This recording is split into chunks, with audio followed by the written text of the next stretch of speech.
السلام عليكم ورحمة الله وبركاته.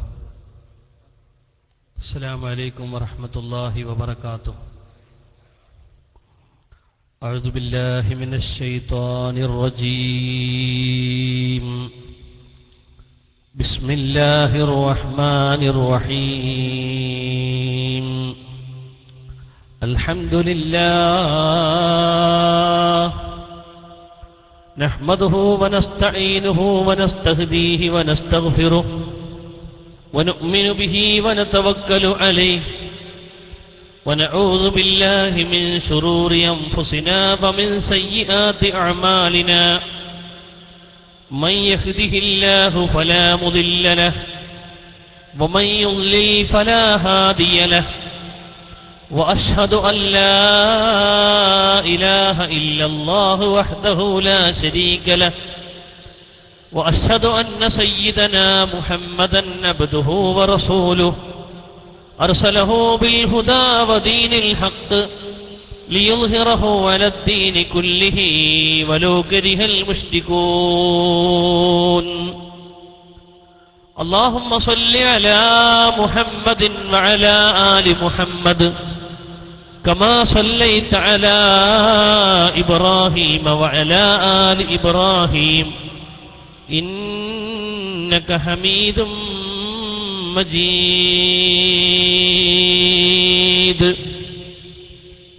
بسم الله الرحمن أما بعد بسم الله الرحمن الرحيم. وما أمروا إلا ليعبدوا الله مخلصين له الدين. صدق الله العلي العظيم. സമാദരണീയരായ വേദിയിൽ ഉപവിഷ്ടരായ സാദാത്തുക്കൾ, മഹാന്മാരായ പണ്ഡിതന്മാർ, ഇവിടെ ഒരുമിച്ച് കൂടിയ സഹോദര സുഹൃത്തുക്കൾ,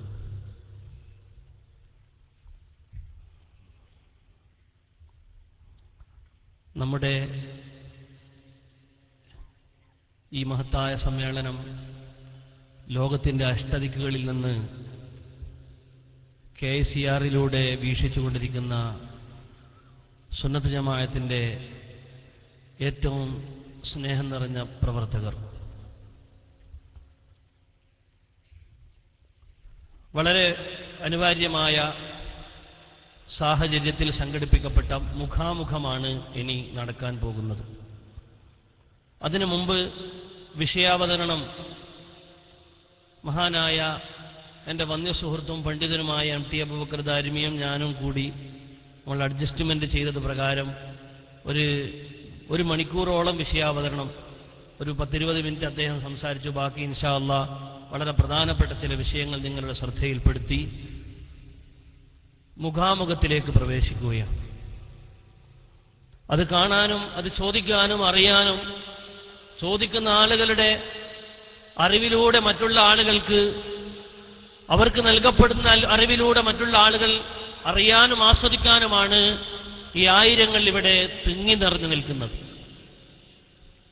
നമ്മുടെ കേരളീയ സാഹചര്യം ബഹുമാനപ്പെട്ട MT അബൂബക്കർ ദാരിമി തന്റെ പ്രഭാഷണത്തിൽ സൂചിപ്പിച്ചതുപോലെ മഹാനായ അഷ്റഫുൽ ഖൽഖ് സല്ലല്ലാഹു അലൈഹി വസല്ലമ തങ്ങൾ അടക്കമുള്ള അള്ളാഹുവിന്റെ സർവ്വ അമ്പിയാക്കളും ഇവിടെ പ്രബോധനം ചെയ്ത പരിശുദ്ധമായ ഇസ്ലാമിന്റെ കാതലായ തൗഹീദ്, ആ തൗഹീദ് പ്രവാചകന്മാർ മുഴുക്കെ പ്രബോധനം ചെയ്യുകയും കല്ലിനെയും മണ്ണിനെയും ഭൂമിയിലുള്ള സർവ്വത്തിനെയും അതിനപ്പുറം ആകാശത്തുള്ള ഗാലക്സികളെയും ചന്ദ്രനെയും സൂര്യനെയും സർവ്വത്തിനെയും ആരാധിക്കുന്ന മാനവരോട് അതല്ല ആരാധ്യൻ അല്ലാഹു തആലയാണ്, ഏകനായ അല്ലാഹുവിനെയാണ് ആരാധിക്കേണ്ടത് എന്ന പരിശുദ്ധ ഇസ്ലാമിന്റെ ഏറ്റവും കാതലായ തൗഹീദ് സർവ്വ അമ്പിയാക്കളും ഇവിടെ പ്രബോധനം ചെയ്തു. ആ തൗഹീദിന്റെ പ്രബോധനവുമായി ലോകാവസാനം വരെ ഉള്ള ജനങ്ങളിലേക്ക് നിയുക്തരായ മഹാനായ അഷ്റഫുൽ ഖൽഖ് സല്ലല്ലാഹു അലൈഹി വസല്ലം തങ്ങൾ തന്റെ ഉമ്മത്തിനെ വളരെ കൃത്യമായി തൗഹീദ് പഠിപ്പിച്ചിട്ടുണ്ട്.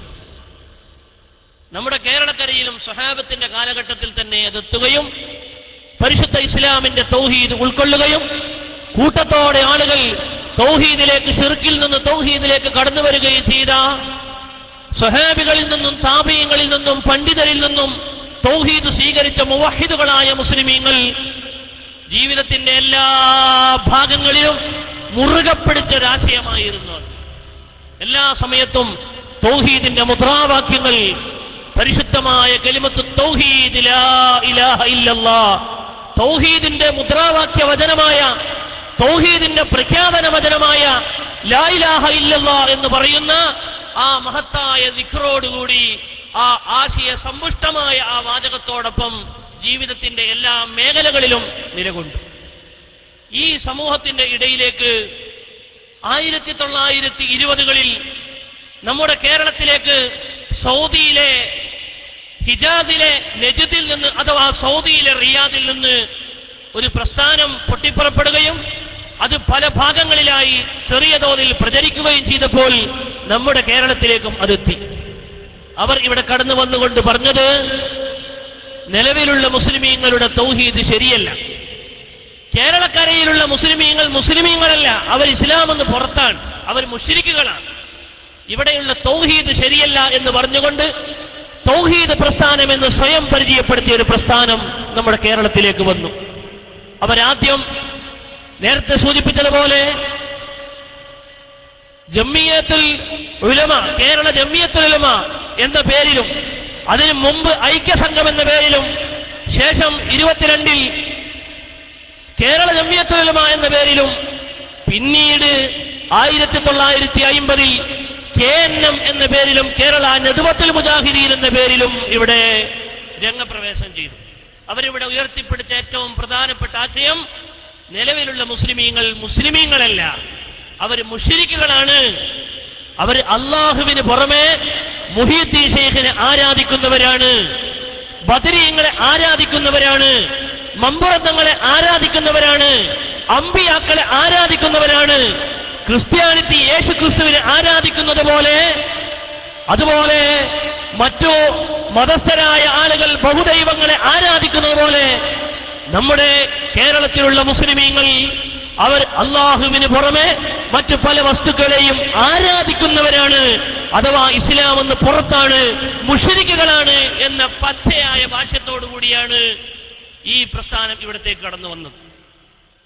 സ്വാഭാവികമായും മഹാന്മാരായ നമ്മുടെ പണ്ഡിതന്മാർ വളരെ കൃത്യമായി അതിനെ നേരിട്ട, സംഘടനാപരമായി നേരിട്ട വളരെ കൃത്യമായ രൂപമാണ് സമസ്ത കേരള ജമിയത്തുൽ ഉലമ എന്ന് പറയുന്ന നമ്മുടെ ആത്മീയ സംഘടന, ഇസ്ലാമിന്റെ കേരള മുസ്ലിമീങ്ങളുടെ ആധികാരിക സഭ.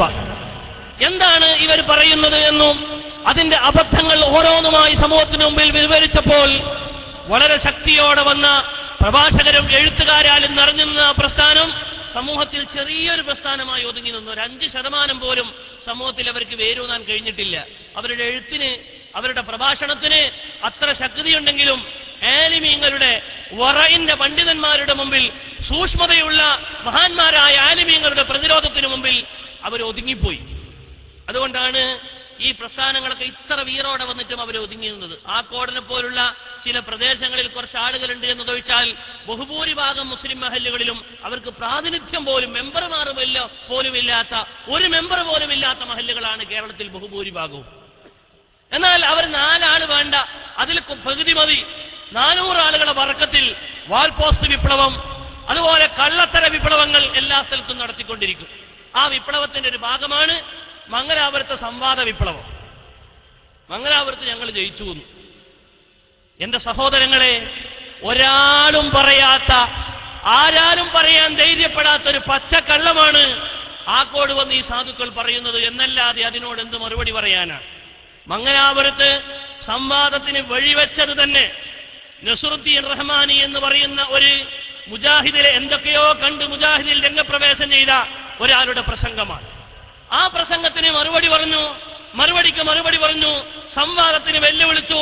ഞങ്ങൾ സംവാദത്തിന് നിർബന്ധിതരായി.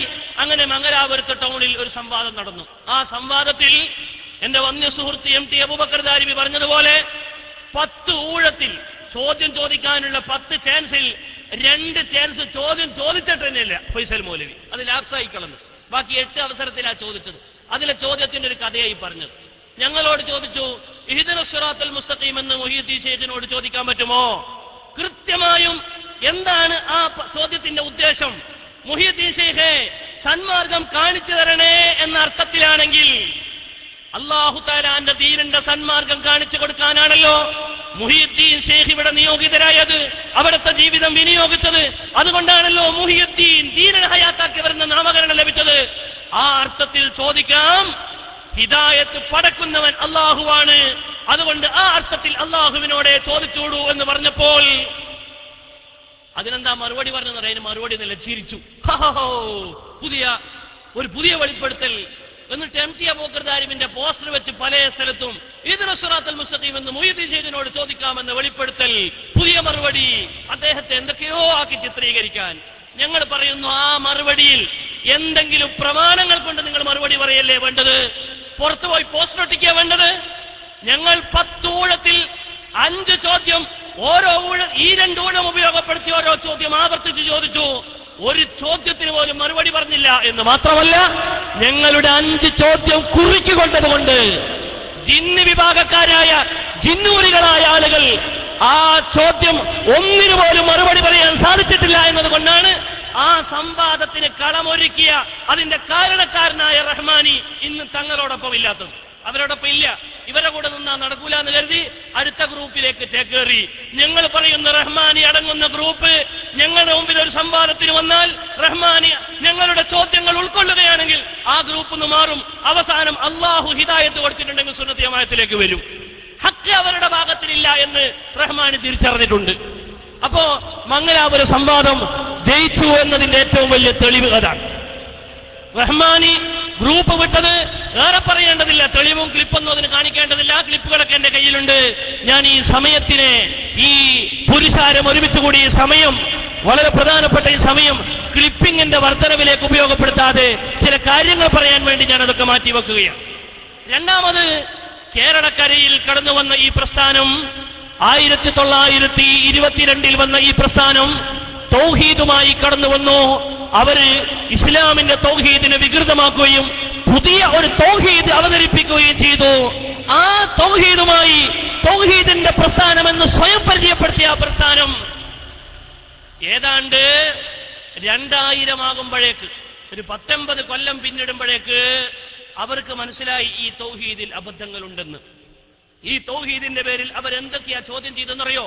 ഈ കള്ള തൗഹീദിന്റെ പേരിൽ ഇസ്ലാമിക ലോകത്തെ പല ആചാരങ്ങളെയും ചോദ്യം ചെയ്തു. ഒന്ന്, മഹാന്മാരായ അമ്പിയാക്കളുടെയും ഔലിയാക്കളുടെയും മരണശേഷത്തിന്റെ കഴിവിനെ അവർ ചോദ്യം ചെയ്തു. മരണത്തോടുകൂടി അവരെല്ലാം നശിച്ചുപോയി എന്നും മരിച്ചവർക്ക് കേൾക്കാൻ സാധിക്കൂലെന്നും മരിച്ചവർക്ക് യാതൊരു തസറുഫുമില്ലെന്നും മരണപ്പെട്ടു പോയാൽ പിന്നെ അവർ ഇവിടെ ദുനിയാവുമായി ഒരു ബന്ധവുമില്ലെന്ന ഇസ്ലാമിക പ്രമാണങ്ങളിൽ കുത്തിനിറഞ്ഞ ആശയത്തിന് വിരുദ്ധമായി, പ്രമാണങ്ങൾ മുഴുക്കെ വിളിച്ചു പറയുന്ന ആശയത്തിന് വിരുദ്ധമായാണ് ഇവിടെ പറഞ്ഞത്. മാത്രമല്ല, പരിശുദ്ധ ഖുർആനിലും സഹീഹുൽ ബുഖാരി അടക്കമുള്ള ഹദീസ് ഗ്രന്ഥങ്ങൾ മുഴുക്കെ ഉദ്ഘോഷിക്കുന്ന സിഹ്റിനെ അവർ നിഷേധിച്ചു. അതുപോലെ കണ്ണേറിനെ അവർ നിഷേധിച്ചു. അതുപോലെ ജിന്ന് വർഗത്തിന്റെ മനുഷ്യപരമായ ഇടപെടലിനെ, അല്ലെങ്കിൽ ഒരർത്ഥത്തിൽ ജിന്ന് വർഗത്തെ തന്നെ അവർ നിഷേധിച്ചു. എന്തുകൊണ്ട്? അവർ ഇവിടെ അവതരിപ്പിച്ച തൗഹീദ് എന്ന് പറഞ്ഞാൽ അദൃശ്യമാർഗത്തിൽ ഒരു കഴിവ് വല്ലതുണ്ടെങ്കിൽ അത് അള്ളാഹ്ക്ക് മാത്രമേ ഉള്ളൂ. ദൃശ്യ കഴിവാണ് സൃഷ്ടികൾക്കുള്ളത്. അദൃശ്യമാർഗത്തിൽ അള്ളാഹുവിനോട് ചോദിച്ചുകൂടൂ എന്നാണ് അവർ അവതരിപ്പിച്ച തൗഹീദിന്റെ ആകത്തുക. അപ്പോ അദൃശ്യമാർഗത്തിൽ ബഹുമാനപ്പെട്ട മഹാന്മാരായ അമ്പിയാക്കളിൽ നിന്ന് നമ്മൾ ബർക്കത്ത് പ്രതീക്ഷിക്കുമ്പോൾ, മദദ് പ്രതീക്ഷിക്കുമ്പോൾ, അവരോട് തവസ്സുൽ നടത്തുമ്പോൾ, തശഫ്ഫുഹ് നടത്തുമ്പോൾ, ഇസ്തിഗാസ നടത്തുമ്പോൾ, അവരെ ബർക്കത്ത് നേടുമ്പോൾ, ആ ബർക്കത്ത് നമുക്ക് ലഭിക്കുന്നത് അതിന്റെ രൂപം ദൃശ്യമല്ലല്ലോ, അത് അദൃശ്യമാണല്ലോ. ആ അദൃശ്യമാർഗത്തിൽ ഇവിടെ ഇടപെടാനും അവരിൽ നിന്നും പ്രതീക്ഷിക്കാനും അതുപോലെ അവരിൽ നിന്നും ഭയപ്പെടാനും, ആ ഭയപ്പെടൽ, അദൃശ്യമാർഗത്തിലൂടെയുള്ള പ്രതീക്ഷയും ഭയപ്പെടലും അത് അള്ളാഹുവിനോട് മാത്രമേ പാടുള്ളൂ. അല്ലാത്തവരിൽ നിന്ന് അർപ്പിക്കുമ്പോൾ അള്ളാഹുവിനോട് പങ്കുചേർക്കലാണ് എന്ന ബുഖാരിയിലെ നൂറുകണക്കിന് ഹദീസുകൾ ഉദ്ഘോഷിക്കുന്ന, ഹദീസുകൾ പഠിപ്പിക്കുന്ന, വളരെ വ്യക്തമായ ആചാരങ്ങളിൽ വളരെ പ്രധാനപ്പെട്ട പലതിനെയും അവർ തള്ളിപ്പറയേണ്ടി വന്നു. പക്ഷേ കാലം അവരെ തിരുത്തി, അവർ മുന്നോട്ട് പോയി. ബുഖാരിയൊക്കെ കുറച്ച് ഓതാനും വായിക്കാനും പഠിക്കാനും തുടങ്ങി. 2002 ഈ മുജാഹിദ് പ്രസ്ഥാനം അവർ വന്ന തൗഹീദിന്റെ അതേ പേരിൽ അവർ പിളർന്നു, 2 ഗ്രൂപ്പായി. അതിശക്തമായി അവർ തമ്മിൽ നേരിട്ടു. മടവൂര് ഗ്രൂപ്പ് എന്നും KNMന്റെ ഔദ്യോഗിക പക്ഷം മരിച്ചുപോയ അബ്ദുൽ ഖാദർ മൗലവിയുടെ പേരിലുള്ള AP ഗ്രൂപ്പ് എന്നുമുള്ള ഈ 2 ഗ്രൂപ്പുകൾ എന്തിന്റെ പേരിലാണ് വന്നതെന്നറിയോ? തൗഹീദിന്റെ പേരിലാണ്. തൗഹീദിന്റെ പേരിലാണ് അവർ വന്നത്. മരിച്ചുപോയ AP അബ്ദുൽ ഖാദർ മൗലവി മുശ്രിക്കാണെന്ന് ഹുസൈൻ മടവൂരും ഉമർ സുല്ലമിയും പറയുന്നു. ഏപ്പിന്റെ കൂടെയുള്ള ആയിരക്കണക്കിന് മുജാഹിദ് പ്രവർത്തകരും മൗലവിമാരും മുശ്രിക്കാണെന്ന് ഹുസൈൻ മടവൂരും ഉമർ സുല്ലമിയും പറയുന്നു. എന്താണ് കാരണമെന്നറിയോ? ഏപ്പിന്റെ നേതൃത്വത്തിലുള്ള ഔദ്യോഗിക പക്ഷം പറയുന്നു, ഞങ്ങൾ പലതിൽ നിന്നും തിരുത്തി, ഞങ്ങൾ പുതിയത് പലതും പഠിച്ചു, ഞങ്ങൾ സിഹറിനെ നിഷേധിച്ചിട്ടുണ്ട്, ഇപ്പോൾ അത് ശരിയാണ്. കണ്ണേറിനെ ഞങ്ങൾ തള്ളിപ്പറഞ്ഞിട്ടുണ്ട്, അത് തള്ളിപ്പറയാൻ പാടില്ല. അതുപോലെ ജിന്നുകളുടെ ഇടപെടലുകൾ, ജിന്നുകളുടെ സാമൂഹിക ഇടപെടലുകൾ, ജിന്നുകളുടെ മനുഷ്യരുമായുള്ള ബന്ധങ്ങൾ, ജിന്നുകളിൽ നിന്നും മദതുകൾ മനുഷ്യന് ലഭിക്കുന്നതും, ജിന്നുകളുടെ ഉപദ്രവങ്ങൾ, പിശാചിന്റെ മനുഷ്യനോട് നടത്തുന്ന ഉപദ്രവങ്ങൾ, അതൊക്കെ ഹദീസിലുള്ളതാണ്, അത് നിഷേധിക്കാൻ പാടില്ല, അത് ഖുർആൻ വിളിച്ചു പറയുന്നുണ്ട് എന്ന ഖുർആനിന്റെ ഹദീസിന്റെ അടിസ്ഥാനത്തിലുള്ള ചെറിയ ചില പഠനങ്ങൾ AP വിഭാഗത്തിനെ വസ്തുതയുടെ ഒരു ഭാഗത്തേക്ക് എത്തിച്ചപ്പോൾ ഹുസൈൻ മടവൂരും ഉമർ സുല്ലമിയും സലാം സുല്ലമിയും അടങ്ങുന്ന പ്രായമുള്ള മുജാഹിദുകളൊക്കെ ഒരു ഭാഗത്തിരുന്ന്, അണികൾ കുറവാണെങ്കിലും നേതാക്കൾ ഇഷ്ടം പോലെയുണ്ട്, അവർ പറഞ്ഞു AP നരകത്തിലാണ്, മുശ്രിക്കാണ്. 2 കൂട്ടരും 80 കൊല്ലക്കാലം മഹ്ദൂമമാരടങ്ങുന്ന, മമ്പുറന്തങ്ങൾ അടങ്ങുന്ന, ശംസുലുലമയും കണ്ണിയത്തും അടങ്ങുന്ന, മഹാനായ ചാലിലകത്തും അതുപോലെ തന്നെ കുത്തുബി മുഹമ്മദ് മുസ്ലിയാരും അടങ്ങുന്ന 10,000-കണക്കിന് ആലിമീങ്ങൾ അടങ്ങുന്ന ലക്ഷക്കണക്കിന് ജനങ്ങളെ, നൂറ്റാണ്ടുകളിലുള്ള ജനങ്ങളെ ശിർക്കാരോപിച്ച ആളുകൾ, അവർ പരസ്പരം ശിർക്കാരോപിക്കുന്ന രംഗങ്ങൾ. ഞാനതിന് ചെറിയൊരു എക്സാമ്പിൾ മാത്രം പറയാം. സക്കരിയ സലാഹി 2002 ശേഷം മുജാഹിദ് പിളർന്നപ്പോൾ ഏപ്പിന്റെ ഭാഗത്തെ ഗീർവാണ പ്രഭാഷകൻ സക്കരിയ സലാഹി പറയുന്നത് കേട്ടോ. അദ്ദേഹം പറയുകയാണ്, ഞാൻ പലതും നേരത്തെ പറഞ്ഞു പോയിട്ടുണ്ട്. അതിന് പറയാൻ കാരണങ്ങൾ എന്തൊക്കെയാണ് പറയട്ടെ.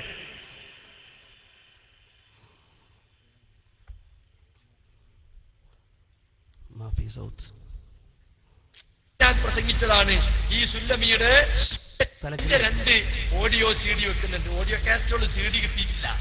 98 ഞാൻ പ്രസംഗിച്ചതാണ് ഈ സുല്ലമിയുടെ ശിഷ്യനായി വളർന്നു വന്ന ഞാൻ. അദ്ദേഹത്തിന്റെ സ്വാധീനത്താൽ ഉണ്ടായ ചില ആശയങ്ങൾ, സിഹിർ വലിക്കൂല, സിഹിർ വലിക്കുന്ന അള്ളാഹുവിനെതിരാണെന്നൊക്കെ പറഞ്ഞ് ഞാൻ പ്രസംഗിച്ചിട്ടുണ്ട്. പൊട്ടത്തരം. പിന്നീട് എനിക്ക് മനസ്സിലായി. അദ്ദേഹം പറയുന്നത്, ഈ സുല്ലമിയുടെ ശിഷ്യനായി വളർന്നു വന്ന ഞാൻ അദ്ദേഹത്തിന്റെ സ്വാധീനം കൊണ്ട്. ആരാണ് ആ സുല്ലമി എന്നറിയോ? ഇന്നും മരിച്ചിട്ടില്ല അദ്ദേഹം. സലാം സുല്ലമിയാണ്. അദ്ദേഹം മടവൂർ ഗ്രൂപ്പുകാരനാണ്. അദ്ദേഹത്തിന്റെ ശിഷ്യനായി വളർന്നു വന്ന ഞാൻ അദ്ദേഹത്തിൽ നിന്ന് ഉൾക്കൊണ്ട ആശയം എന്ന നിലയ്ക്ക് ഞാൻ ഇവിടെ പറഞ്ഞിട്ടുണ്ട്. അറിയാതെ തെറ്റായി പറഞ്ഞു പോയിട്ടുണ്ട്. സിഹിർ അതിൽ വിശ്വസിക്കാൻ പാടില്ല, അത് ഖദറിന് എതിരാണ്, അള്ളാഹുവിലുള്ള വിശ്വാസത്തിന് എതിരാണ്. സിഹിറുണ്ടെന്ന് വിശ്വസിച്ചാൽ തൗഹീദിന് ബാധിക്കുന്നതാണ് എന്ന് ഞാൻ കുറെ പ്രസംഗിച്ച ഓഡിയോ വീഡിയോ കേസറ്റുകൾ ധാരാളം ലഭ്യമാണ്. അതെനിക്ക് തെറ്റാണെന്ന് ബോധ്യപ്പെടുകയാണ് അദ്ദേഹത്തിന്. പിന്നീട് എനിക്ക് മനസ്സിലായി. ഹദീസുകൾ പഠിച്ചു, ഷെയ്ഖ് മുഹമ്മദ് നാസറുദ്ദീൻ അൽബാനിയെ കുറിച്ച് പഠിച്ചു, അതുപോലെ അറബ് രംഗവുമായി ബന്ധപ്പെട്ട് ധാരാളം ഗ്രന്ഥങ്ങൾ ശേഖരിച്ചു. അങ്ങനെ അൽഹംദുലില്ലാഹ് നമുക്ക് മനസ്സിലായി അഹ്ലുസുന്നത്തിന്റെ മാർഗം ഏതാണ്, സലഫിയത്ത് എന്താണ്. അപ്പൊ ഞാനൊക്കെ തിരുത്തി. അപ്പൊ ഞാൻ തിരുത്തി എന്നതല്ല, അദ്ദേഹം ഉൾക്കൊള്ളുന്ന KNMന്റെ ഔദ്യോഗിക പക്ഷം തിരുത്തി. തിരുത്താത്ത പക്ഷം മടവൂരികളായി നിലകൊണ്ടു. തിരുത്താത്ത പക്ഷത്താണ് തന്നെ അടക്കമുള്ള ആളുകളെ പഠിപ്പിച്ച വയോധികരായ സലാം സുല്ലമിയെ പോലുള്ള ആളുകൾ ഇന്നും നിലകൊള്ളുന്നത്. അദ്ദേഹത്തെ ഇനി ആക്ഷേപിക്കുകയാണ്. അദ്ദേഹം പഠിച്ചു, നാസറുദ്ദീൻ അൽബാനിയെ പോലുള്ള ആളുകളെ പഠിച്ചു. സിഹിറിന്റെ ഹദീസുകൾ ബുഖാരിയിൽ നിറഞ്ഞു നിൽക്കുകയാണ്. അതുകൊണ്ട് കണ്ട് അദ്ദേഹത്തിന് തിരുത്തേണ്ടി വന്നു.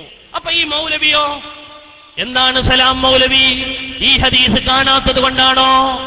പരിശുദ്ധ ഖുർആനിൽ വന്ന സിഹിറിന്റെ പരശതം ആയത്തുകൾ കാണാത്തത് കൊണ്ടാണോ? കാണാത്തത് കൊണ്ടല്ല, അറിഞ്ഞിട്ടും മറച്ചു വെക്കുന്നതാണ്. അള്ളാഹുവിന്റെ ദീൻ സത്യമായ യഥാർത്ഥ രൂപം അറിഞ്ഞുകൊണ്ടും മറച്ചു വെച്ചു. അവിടുന്നും ഇവിടുന്നും മുറിച്ചുകൊണ്ട് ഒരു കള്ള തൗഹീദ് ഇവിടെ പ്രചരിപ്പിക്കാൻ വേണ്ടി പ്രമാണങ്ങളിൽ കൈകടത്തി അള്ളാഹുവിന്റെ ദീനിനെ വെട്ടിമുറിച്ചു. ജൂതന്മാരിവിടെ എന്താണോ പണി ചെയ്തത്, ആ പണി കൃത്യമായും വഹാബികൾ കള്ള തൗഹീദ് സമൂഹത്തിലേക്ക് ഏൽപ്പിക്കാൻ വേണ്ടി ഈ വഹാബികൾ ഇവിടെ പ്രവർത്തിച്ചു. അതാരാ പറഞ്ഞതെന്നറിയോ? ഞങ്ങൾ പറയുന്നില്ല. ഇവർ രണ്ടു കൂട്ടരും പിളർന്നപ്പോൾ ജിന്നിനെയും സിഹിറിനെയും അതുപോലെ പലതിനെയും നിഷേധിക്കാൻ വേണ്ടി എന്താണ് ഇവരുടെ ഉസ്താദുമാരായ സലാം മൗലവിയെ പോലുള്ള ആളുകൾ ചെയ്തത് എന്ന് സക്കരിയ സലാഹി തന്നെ പറയട്ടെ.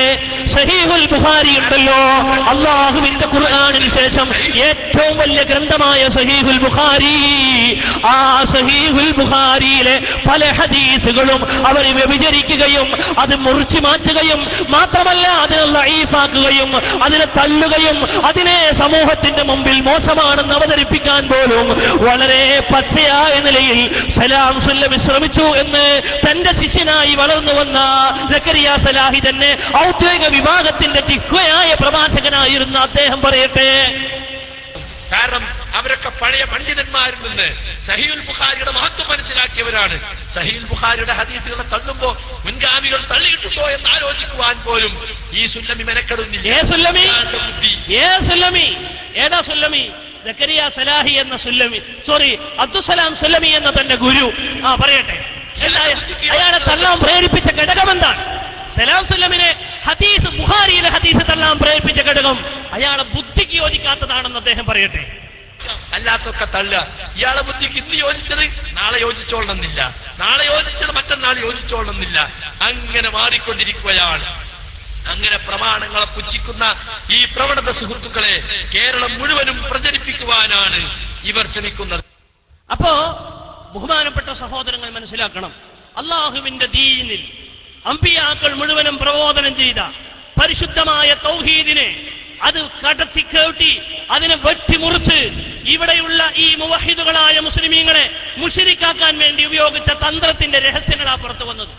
അയാളെ ബുദ്ധിക്ക് യോജിച്ചതിനെ എടുക്കുകയും അല്ലാത്തതിനെ മുഴുവനും ബുഖാരിയിൽ നിന്നാണെങ്കിൽ പോലും തള്ളുകയും ചെയ്യും. മാത്രമല്ല ഇബാറത്തുകളൊക്കെ മുറിക്കുന്ന രംഗം, കിതാബുകൾ കട്ടുമുറിക്കുന്ന രംഗം. സലാം സലമിന്റെ മറ്റൊരു ശിഷ്യൻ പറയട്ടെ, അബൂബക്കർ സലഫി. ഇതുപോലെ മൂപ്പര് ചെയ്ത ഒരു തിരിമറിയും കൂടി ഞാൻ കാണിച്ചു തരാം. ഒരുപാടുണ്ട്, പക്ഷെ ഒന്നും കൂടി ഞാൻ കാണിച്ചു തരാം. വല്ലാത്തൊരു തിരിമറിയാണ്. ഇതിപ്പോ ബാക്കിൽ തള്ളി, ഇനി അത് തൊട്ട് മുമ്പും ബാക്ക് ഒന്നിച്ച് തള്ളി നടുത്ത് മാത്രം എടുത്ത ഒരു തിരിമറിയും കൂടി നിങ്ങളൊന്ന് കേൾക്കണം. ഇത് നടുത്ത് മാത്രം മൂപ്പർക്ക് പറ്റുമെന്ന് കണ്ടപ്പോ അതാണ് എടുത്ത്. അതിന് തൊട്ട് മുമ്പുള്ള വാചകം എടുത്താൽ അത് പറ്റൂല, ശേഷമുള്ള എടുത്താലും അത് പറ്റൂല. അപ്പൊ നടുത്ത് മാത്രം എടുക്കുക. ഇതാണോ ഒരു പണ്ഡിതന്റെ ദൗത്യം? ഇതാണോ പണ്ഡിതന്റെ ദൗത്യം? ആണോ? അപ്പുറത്തുനിന്നും ഇപ്പുറത്തുനിന്നും മുറിച്ച് പറ്റുന്നത് മാത്രം എടുക്കുക, അപ്പുറത്തുനിന്നും ഇപ്പുറത്തുനിന്നും നഷ്ടപ്പെടുത്തുക, അങ്ങനെ മുറാദിൽ നിന്ന് അതിനെ മാറ്റിമറിക്കുക. ഇതാണോ ഒരു പണ്ഡിതന്റെ ദൗത്യം? തന്റെ ഉസ്താദിനോട് ശിഷ്യൻ അബൂബക്കർ സലഫി ചോദിക്കുന്ന ചോദ്യം പതിറ്റാണ്ടുകളായി നമ്മൾ ആലിമീങ്ങൾ ചോദിച്ചുകൊണ്ടിരിക്കുകയാണ്. ഇന്നും ഞങ്ങൾ ആവർത്തിച്ച് ചോദിക്കുകയാണ്. ബഹുമാനപ്പെട്ട സഹോദരങ്ങളെ, അപ്പൊ ഞാൻ പറഞ്ഞു വരുന്നത്, അള്ളാഹുവിന്റെ പരിശുദ്ധമായ ദീൻ, ആ ദീനിന്റെ അമ്പിയാക്കൾ മുഴുവനും പഠിപ്പിച്ച തൗഹീദ്, അത് ലാ ഇലാഹ ഇല്ലല്ലാഹ് എന്ന തൗഹീദാണ്. അള്ളാഹു മാത്രമേ ആരാധനക്കർഹനുള്ളൂ, അവന് മാത്രമേ ആരാധിക്കപ്പെടാൻ പറ്റുകയുള്ളൂ. വഹദ യുവഹിദു എന്ന് പറഞ്ഞതിന്റെ മസ്ദറാണ് തൗഹീദ് എന്ന് പറഞ്ഞത്. എന്താണ് തൗഹീദ്? വമഅനാ വഹദത്തുല്ലാഹ്, ഞാൻ അല്ലാഹുവിനെ ഏകനാക്കി എന്ന് പറഞ്ഞാൽ അതിന്റെ മഅന എന്താണ്? ഇതഖത്തുഹു വാഹിദൻ ഫീ ദാതിഹി വസിഫാതിഹി വഅഫ്ആലിഹി. അല്ലാഹു ഏകനാണ്, അവന്റെ തിരുദാത്തിൽ അവൻ ഏകനാണ്, അവന്റെ പ്രവർത്തികളിൽ അവന്റെ ഏകനാണ്, അവന്റെ വിശേഷണങ്ങളിൽ അവൻ ഏകനാണ്. ആ അർത്ഥത്തിലാണ് പരിശുദ്ധ പ്രവാചകന്മാർ അള്ളാഹുവിന്റെ ഏകത്വം ഇവിടെ പഠിപ്പിച്ചത്. അത് പ്രഖ്യാപിക്കുന്ന വചനം, തൗഹീദിന്റെ വാചകം, വകാന ലാ ഇലാഹ ഇല്ലല്ലാഹ് കലിമത തൗഹീദ്. ഇതാണ് പരിശുദ്ധമായ പ്രവാചകന്മാർ പഠിപ്പിച്ച തൗഹീദ്. ഈ തൗഹീദ് പഠിപ്പിക്കാനാണ് എല്ലാ നബിമാരും വന്നത് എന്ന് ഓരോ പ്രവാചകന്മാരുടെയും കാലഘട്ടങ്ങളും അവരുടെ പ്രബോധനവും വളരെ കൃത്യമായി പരിശുദ്ധ ഖുർആൻ ഉദ്ധരിക്കുന്നത് കാണാം. ഞാൻ ആയത്തുകളുടെ ബാഹുല്യങ്ങളിലേക്ക്, സംഭവങ്ങളുടെ ചരിത്രത്തിലേക്ക്, വളരെ ദീർഘമായ സംഭവങ്ങളിലേക്ക് ഞാൻ കടന്നു പോകുന്നില്ല, ചുരുക്കിക്കൊണ്ടുവരികയാണ്. ഈ തൗഹീദ് ലാ ഇലാഹ ഇല്ലല്ലാഹിലുള്ള വിശ്വാസം നമ്മളെല്ലാ അർത്ഥത്തിലും പൂർണ്ണാർത്ഥത്തിൽ ചെറുപ്പം മുതലേ ചെറിയ മക്കളെ മുതൽ നമ്മൾ ഊട്ടി ഉറപ്പിക്കുകയാണ്. മദ്രസയിൽ നിന്ന് പഠിക്കുന്നു, നമ്മുടെ വീടുകളിലും നമ്മുടെ ചലനങ്ങളിലും നമ്മൾ എപ്പോഴും ചൊല്ലുന്ന ദിക്റ് ലാ ഇലാഹ ഇല്ലല്ലാഹയാണ്. മയ്യത്തിന്റെ കൂടെ പോകുമ്പോൾ നമ്മൾ ചൊല്ലുന്ന ദിക്റ് ലാ ഇലാഹ ഇല്ലല്ലാഹയാണ്. നിസ്കാരം കഴിഞ്ഞാൽ അവിടെ ഇരുന്ന് ചൊല്ലുന്ന ദിക്റ് ലാ ഇലാഹ ഇല്ലല്ലാഹയാണ്. നമ്മൾ ദിക്റിന്റെ മജ്‌ലിസുകൾ ഉണ്ടാക്കിയാൽ ഏറ്റവും പ്രാധാന്യത്തോടെ ചൊല്ലുന്ന ദിക്റ് ലാ ഇലാഹ ഇല്ലല്ലാഹയാണ്. അമ്പിയാക്കൾ ഏറ്റവും ചൊല്ലിയ ദിക്റ് ലാ ഇലാഹ ഇല്ലല്ലാഹയാണ്. അവരേറ്റവും പ്രബോധനം ചെയ്തത് ലാ ഇലാഹ ഇല്ലല്ലാഹയാണ്. അതാണ് തൗഹീദ്.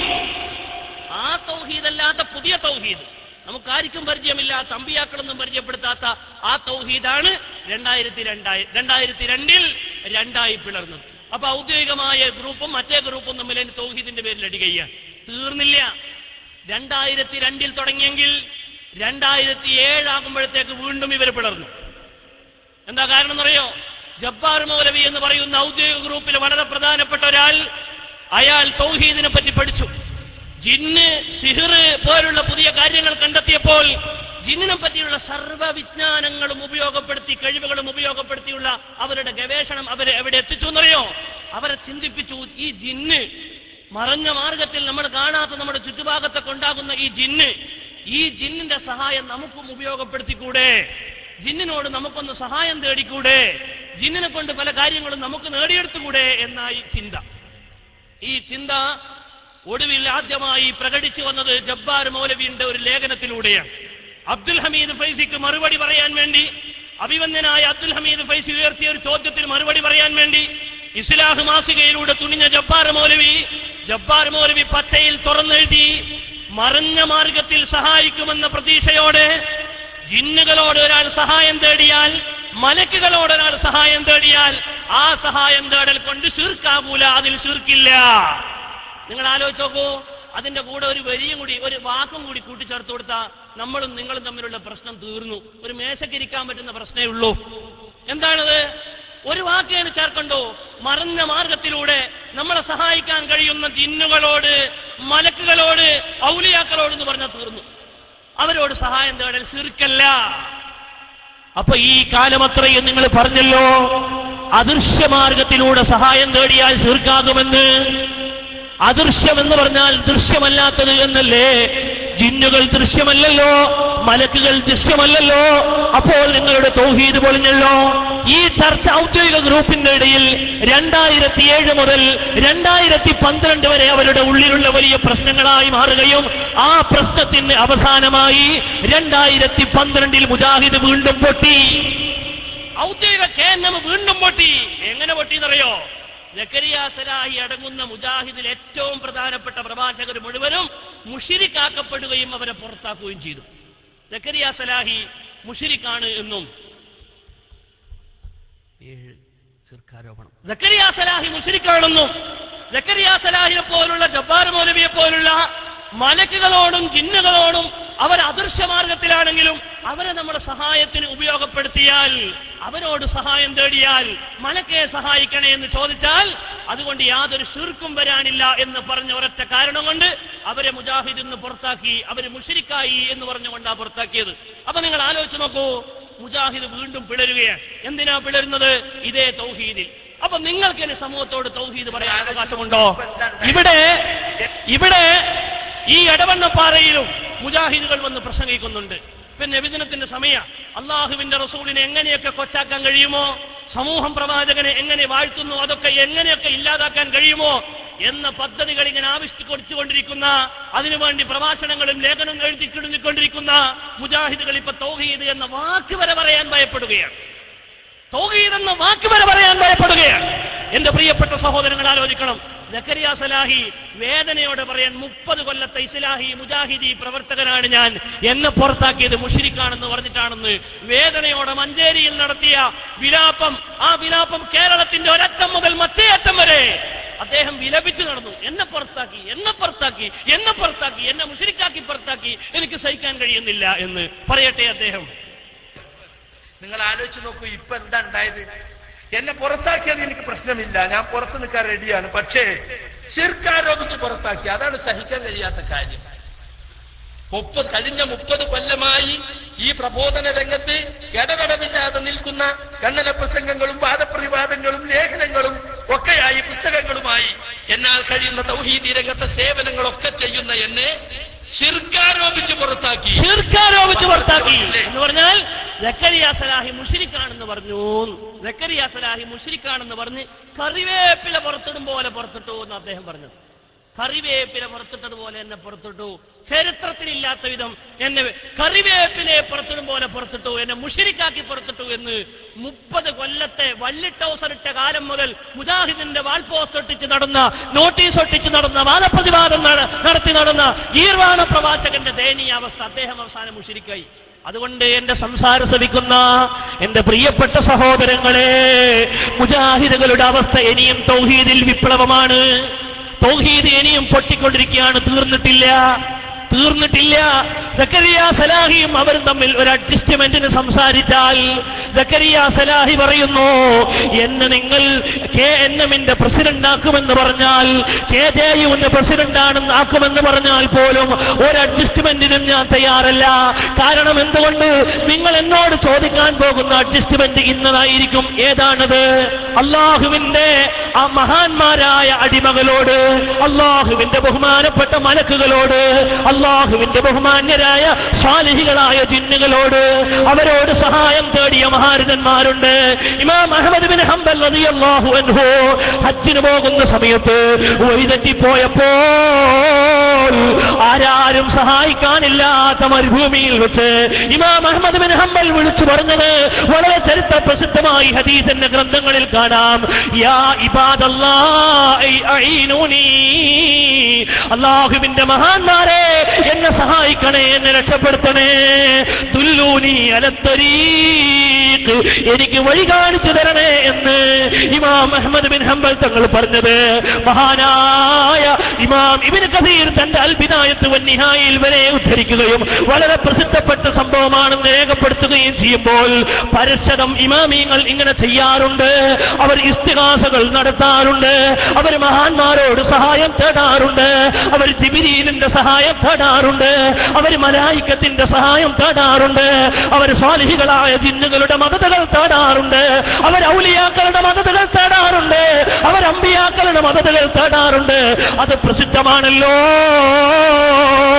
ആ പ്രസിദ്ധ സംഭവങ്ങളിൽ ബഹുമാനപ്പെട്ട ഇമാം അഹ്മദ് ബിൻ ഹംബൽ തങ്ങൾ പോലാത്ത ആളുകൾ ജിന്നുകളോട് സഹായം തേടിയത്, ആ സഹായം തേടൽ ശിർക്കല്ല എന്ന് സക്കരിയ സലാഹി പറയുമ്പോൾ, സക്കരിയ സലാഹിയും അവർ തമ്മിലുള്ള ഒരു അഡ്ജസ്റ്റ്മെന്റ് സംസാരത്തിൽ സക്കരിയ സലാഹിനോട് മുന്നോട്ട് വെക്കുന്നത്, നിങ്ങളുടെ ആശയം ഒന്ന് മാറ്റിയാൽ മതി. എന്താ മാറ്റേണ്ടത്? അവരോട് സഹായം തേടെ ശിർക്കാ നിങ്ങളൊന്ന് പറഞ്ഞാൽ മതി. സക്കരിയ സലാഹി പറയുന്ന, ഞാൻ അങ്ങനെ പറഞ്ഞാൽ ഇമാമിയങ്ങൾ മുശ്രിക്കാണെന്ന് പറയേണ്ടി വരും. ഇമാമിയങ്ങൾ മുശ്രിക്കാണെന്ന് പറഞ്ഞാൽ എന്റെ സങ്കേതം നരകമായിരിക്കും. അതുകൊണ്ട് മുജാഹിദിന്റെ പ്രസിഡന്റ് ആക്കാണെന്ന് പറഞ്ഞാൽ പോലും ഞാനതിനില്ല, എന്നെ അതിന് കിട്ടൂല എന്ന് സക്കരിയ സലാഹി പറയട്ടെ. ഇത് ലഈഫാണെങ്കിലും അദ്കാറിൽ കുഴപ്പമില്ല എന്ന നിലക്ക് ഞാൻ പറയുന്നത്, അവരാരും അതിൽ ശിർക്ക് കണ്ടിട്ടില്ല, അവരാരും അതിൽ അല്ലാഹുവല്ലാത്തവരോടുള്ള ഒരു പ്രാർത്ഥന കണ്ടിട്ടില്ല. അതുകൊണ്ട് ഇപ്പൊ ഈ മൂവർ സംഘത്തിന്റെ വാദപ്രകാരം ഇവരൊക്കെ ശിർക്ക് പ്രചരിപ്പിച്ചവരായി. അതാണ് ഇതിന്റെ അപകടം, വലിയ അപകടമാണ്. അത് പറഞ്ഞ് സംഘടനയിൽ നിൽക്കാൻ വേണ്ടി മുൻകഴിഞ്ഞ ഇമാമുകളുടെ പേരിലൊക്കെ ശിർക്ക് ആരോപിക്കാൻ സക്കരിയ സലാഹി നിന്നു കൊടുക്കണമെന്നാ പറയുന്നത്. നിങ്ങൾ എന്നെ KJU-ന്റെ പ്രസിഡന്റ് ആക്കാന്ന് പറഞ്ഞാലും എനിക്കതിന് കഴിയില്ല. മുൻഗാമികളായ സച്ചരിതരായ ഇമാമുകളുടെ പേരിൽ ശിർക്ക് ആരോപിക്കുവാൻ എന്നെ കിട്ടുകയില്ല. എന്റെ ഭരണോകം നഷ്ടപ്പെടുത്താൻ ഭരണോകാധ്യമല്ല. ഇവിടുത്തെ ചില താൽക്കാലികമായ ചില സ്ഥാനമാനങ്ങൾക്ക് വേണ്ടി നിങ്ങൾക്ക് പലതും പറയാം, പലതും മാറ്റി പറയാം. പക്ഷെ ഇമാമുകളുടെ പേരിൽ ശിർക്ക് ആരോപിക്കുന്നതിൽ എനിക്കൊരിക്കലും തന്നെ സാധ്യമല്ല എന്ന് ഞാനിവിടെ പ്രത്യേകിച്ച് ഓർമ്മപ്പെടുത്തുകയാണ്. അപ്പോ സക്കരിയ സലാഹി പറഞ്ഞതിനെ ചുരുക്കയില്ല. എന്നാൽ ഒരു സ്റ്റെപ്പും കൂടി ഞങ്ങൾ അങ്ങോട്ട് കടന്നു വെച്ച് പറയുകയാണ്. ഇമാമിയങ്ങൾ ഈ ചെയ്തത് ശിർക്കാണെന്ന് പറഞ്ഞാൽ സ്വാഭാവികമായും അവർ മുശ്രിക്കുകളാണെന്ന് പറയേണ്ടി വരും. അവർ മുശ്രിക്കുകളാണെന്ന് പറഞ്ഞാൽ, ഇമാമിയങ്ങൾ മുശ്രിക്കാണെന്ന് പറഞ്ഞാൽ പരലോകം നഷ്ടപ്പെടും, നരകത്തിൽ പ്രവേശിക്കേണ്ടി വരുമെന്നാണ്. എന്നാൽ ഞാൻ പറയട്ടെ, ഇതേ സക്കരിയ സലാഹി പറയുന്നു നബിദിനാഘോഷം ബിദ്അത്താണ്. തീർന്നില്ല, മുജാഹിദിന്റെ സർവ്വ മൗലവിമാരും പറയുന്നു നബിദിനാഘോഷം ബിദ്അത്താണ്. മഹാന്മാരായ ഇമാം ഷാഫിയെ പോലുള്ള ഇബ്നു ഹജർ അൽ അസ്ഖലാനിയെ പോലുള്ള, മഹാനായ ഇമാം ഹാബി ഇമാം സുയൂത്തിയെ പോലുള്ള, മഹാനായ ഇബ്നുൽ ജൗസിയെ പോലുള്ള മഹാരന്മാരായ പരശരം ഇമാമിങ്ങൾ എന്താണ് ബിദ്അത്ത് എന്ന ശബ്ദത്തിന്റെ സാങ്കേതിക പദം, ആ പദത്തിന്റെ ഉദ്ദേശം എന്താണ്, അതിന്റെ വാചിക ഉദ്ദേശം എന്താണ്, ഇസ്ലാമിൽ എപ്പോഴാണ് ബിദ്അത്ത് വർജ്യമാകുന്നത്, ബിദ്അത്തിന്റെ രൂപങ്ങൾ എന്തൊക്കെയാണെന്ന് വളരെ കൃത്യം ഇമാം നബവി അടക്കമുള്ള പരസ്പരം ഇമാമിയങ്ങൾ പറയുമ്പോൾ ഇബ്നു തൈമിയ്യ വരെ, എത്രത്തോളം ഇബ്നു തൈമിയ്യ വരെ പറയുന്നു എന്താണ് ബിദ്അത്ത്. ബിദ്അത്ത് എന്ന് കേൾക്കുമ്പോഴേക്ക് അള്ളാഹുവിന്റെ റസൂലിന്റെ കാലത്തില്ലാത്തത് എന്ന് അർത്ഥം നൽകി അതിനെ മുഴുവനും വർജിക്കണമെന്ന് ഇസ്ലാമിക ലോകത്ത് പരിചയമില്ലാത്ത തെറ്റായ അബദ്ധമായ ഒരു വാദം പടുത്തുയർത്തിക്കൊണ്ട് നബിദിനാഘോഷം നടത്തുന്നവർ മുബ്തദീകളാണ്, അവർ നരകവാസികളാണെന്ന് സക്കരിയ സലാഹി അടക്കമുള്ള ആളുകൾ പറയുകയാണ്. ഞാൻ ചോദിക്കട്ടെ, നിങ്ങൾ ഇത് പറയുക മൂലം നിങ്ങളുടെ മേൽ അടുത്ത ചോദ്യം കടന്നു വരികയാണ്. ഡെമോക്രസിന്റെ വാണ് പോലെ നിങ്ങളുടെ തലക്ക് മുകളിൽ അത് ഉയർന്നു നിൽക്കുകയാണ്. എന്താണ് ചോദ്യം? അദ്ദേഹം പറയട്ടെ, നബിദിനാഘോഷം മൗലിദ് അത് വിദഗ്ധാണെന്ന് സക്കരിയ സലാഹി പറയുന്ന കേട്ടോളൂ. നിങ്ങൾ ഇപ്പൊ വലിയ കെങ്കേമമായി ആഘോഷിച്ചല്ലോ മൗലിദ്. ഒരൊറ്റ സഹാബിയെങ്കിലും ആഘോഷിച്ച തെളിവുണ്ടോ? ഒരൊറ്റ സഹാബി അസ്ലു അമലിൽ മൗലിദ് ബിദ്അത്തുൻ ലം തുൻഖൽ അൻ അഹദിൻ മിന സലഫി സാലിഹ് മിനൽ ഖുറൂനി സലാസ. ഇബ്നു ഹജർ അസ്ഖലാനിയാണ് പറയുന്നത്, മൗലിദ് കൊണ്ടാടുക എന്ന പ്രവൃത്തിയുണ്ടല്ലോ, അതിന്റെ അടിസ്ഥാനം തന്നെ ബിദ്അത്താണ്, പുത്തനാചാരമാണ്. സലഫ് സാലികളിൽ ഒരാളിൽ നിന്ന് പോലും അത് ഉദ്ധരിക്കപ്പെട്ടിട്ടില്ല. നോക്കൂ നിങ്ങൾ, സക്കരിയ സലാഹി നബിദിനാഘോഷത്തെ വിമർശിക്കാൻ വേണ്ടി പ്രസംഗിക്കുകയാണ്. ഇത് എവിടുന്ന് അദ്ദേഹം ഉദ്ധരിച്ചതെന്നറിയോ? മഹാനായ ഇബ്നു ഹജർ അസ്ഖലാനിയുടെ വാചകം ഇമാം സുയൂത്തിയുടെ ഹാവിയിൽ നിന്നാണ് അദ്ദേഹം ഉദ്ധരിക്കുന്നത്. തൊട്ടപ്പുറത്തുള്ള വരി അദ്ദേഹം കട്ടു. അദ്ദേഹവും അബൂബക്കർ സലഫിയും തന്റെ ഉസ്താദ് സലാം സുല്ലമിക്കെതിരെ നടത്തിയ ആരോപണം, ആ ആരോപണത്തിന് വീണ്ടും മൂപ്പര് തന്നെ അർഹനാകുന്നു. അതിന്റെ തൊട്ടപ്പുറം എന്താ പറഞ്ഞത്? ബിദ്അത്തുൻ എന്ന് പറഞ്ഞ ഇബ്നു ഹജർ അസ്ഖലാനി എന്ത് പറഞ്ഞു? ബിദ്അത്തുൻ എന്ന് പറഞ്ഞ മഹാനായ സുയൂത്തി എന്ത് പറഞ്ഞു? ബിദ്അത്തുൻ എന്ന് പറഞ്ഞ മഹാന്മാരായ ആളുകൾ എന്താണ് അതിനെപ്പറ്റി പറഞ്ഞത്? അത് ബിദ്അത്തുൻ ഹസനത്താണ്, അതിലൊരുപാട് നന്മകളുണ്ട്, അത് പ്രവാചകനോടുള്ള സ്നേഹം അതിൽ പ്രകടിപ്പിക്കലുണ്ട്, അതുകൊണ്ട് അതിൽ കൂലി ലഭിക്കപ്പെടുമെന്ന തൊട്ടടുത്ത ഇബ്നു ഹജർ അസ്ഖലാനിയുടെ വാക്ക് കട്ടുമുറിച്ചിരിക്കുകയാ, അത് സൗകര്യപൂർവ്വം വെട്ടുമുറിച്ചിരിക്കുകയാ, മുമ്പും പിമ്പും മുറിച്ചുകൊണ്ട് ഇവിടെ ദീൻ അവതരിപ്പിച്ച കള്ളദീനിന്റെ വാദി എന്ന് തന്റെ ഗുരുവിനെ പറ്റി സക്കരിയ സലാഹി ഉദ്ദേശിച്ച ആക്ഷേപിച്ച അബൂബക്കർ സലഫി ആക്ഷേപിച്ച ആ ആക്ഷേപത്തിന് താൻ അടക്കമുള്ള മുജാഹിദിന്റെ എല്ലാ മൗലവിമാരും അർഹരാകുന്നു. രണ്ടാമത്തെ കാര്യം, അവരൊക്കെ ബിദ്അത്തുൻ ഹസനത്താണെന്ന് പറയുകയും അതിന് കൂലി കിട്ടുമെന്നും യുസാബു ലിഫാഇലിഹാ, അതിൽ പ്രവർത്തിക്കുന്ന ആളുകൾക്ക് കൂലി കിട്ടും, അള്ളാഹുവിന്റെ അടുക്കൽ കൂലി കിട്ടുന്ന ഇബാദത്താണെന്ന് ഈ ഇമാമിങ്ങളൊക്കെ പഠിപ്പിക്കുമ്പോൾ അത് തെറ്റായ ബിദ്അത്താണെന്ന് സക്കരിയ സലാഹി അടക്കമുള്ള മൗലവിമാർ പറഞ്ഞാൽ നിങ്ങളുടെ മേൽ അടുത്ത ചോദ്യം ഉയർന്നു നിൽക്കുകയാണ്. ഈ ഇമാമിങ്ങളെ മുബ്തദിയാക്കിയിട്ട് നരകത്തിൽ പ്രവേശിച്ചാൽ നിങ്ങളുടെ ആഖിറം രക്ഷപ്പെടുമോ? മുസ്ലിം ലോകത്തിന്റെ ചോദ്യമാണ്. ഈ ഇമാമിങ്ങൾ, ഇമാം സുയൂത്തി പറഞ്ഞത്, ബഹുമാനപ്പെട്ട ഇബ്നു ഹജർ അസ്ഖലാനി പറഞ്ഞത്, മഹാനായ അബൂ ശാമ പറഞ്ഞത്, അൽ ബായിസിൽ ഇമാം നവവിയുടെ ഉസ്താദ് അബൂ ശാമ പറഞ്ഞത്, അവരൊക്കെ അവർ പിഴച്ച ബിദ്അത്ത് ലോകത്ത് പ്രചരിപ്പിച്ചവരാണെന്നും അവർ മുബ്തദികളാണെന്നും പറഞ്ഞാൽ അവർ നരകവാസികളാണെന്ന് പറയുന്നതിന് തുല്യമല്ലേ? അക്കാരണം കൊണ്ട് നിങ്ങളുടെ പരലോകം നഷ്ടപ്പെടൂലേ എന്ന തിരിച്ചു ചോദ്യം ഒരു ചിന്തയ്ക്ക് വേണ്ടി നിങ്ങളുടെ ശ്രദ്ധയിലിടുകയാണ്. ഇനി ഞാൻ പറയട്ടെ, വഹാബികൾക്ക് പ്രമാണത്തെ സമീപിക്കുന്നതിലും തെറ്റുപറ്റിയിട്ടുണ്ട്. അതുകൊണ്ടാണ് ഈ ഒരു ചോദ്യം. സഹാബത്ത് ചെയ്തിട്ടുണ്ടോ? സഹാബത്ത് ചെയ്യുക എന്നത് മാത്രമാണോ ദീനിന്റെ അവസാനത്തെ വാചകം? അല്ല.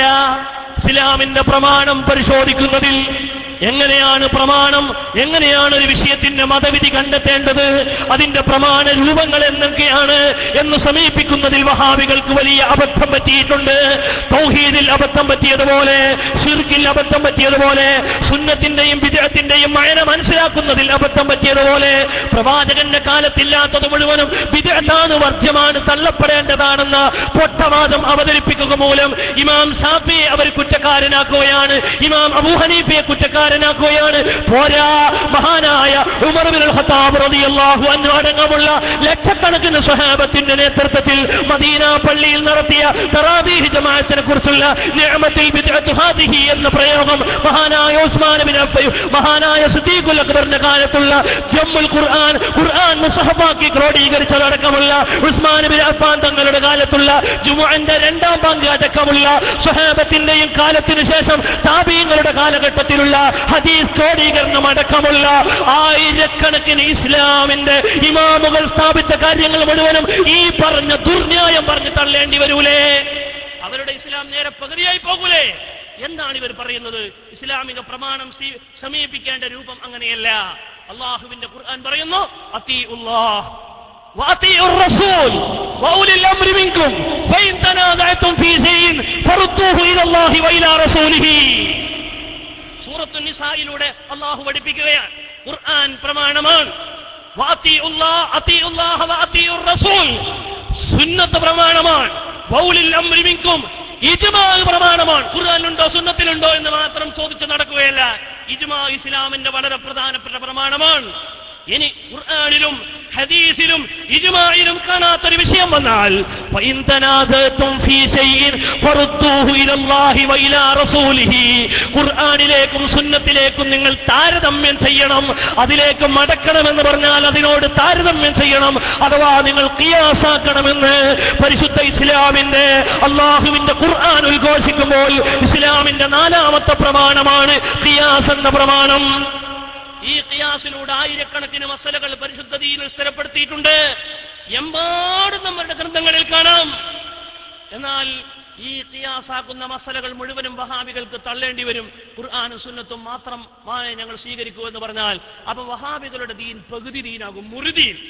അതുകൊണ്ട് തന്നെ മാലോകരോട് പറയാനുള്ളത്, മഹാന്മാരായ നമ്മുടെ ഇമാമുകൾ, നമ്മുടെ പൂർവസൂരികൾ ഇവിടെ സ്ഥാപിച്ച പരിശുദ്ധ ദീൻ, ആ ദീനിന്റെ തൗഹീദിൽ വഹാബികൾ മായം ചേർത്തവരാണ്.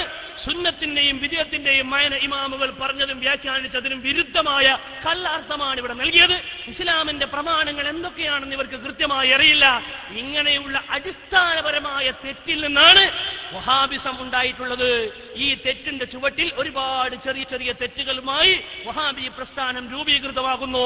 ഈ വഹാബി പ്രസ്ഥാനം എന്നെന്നും ദീനിന്റെ ശാപമാണെന്ന് നമ്മുടെ ഇമാമുകൾ ഉണർത്തിയതുപോലെ വളരെ കൃത്യമായി ഇവിടെ ഉണർത്തിക്കൊണ്ട് ഞാൻ എന്റെ വാക്കുകൾ അവസാനിപ്പിക്കട്ടെ. അസ്സലാമു അലൈക്കും വറഹ്മത്തുള്ളാഹി വബറകാതുഹു.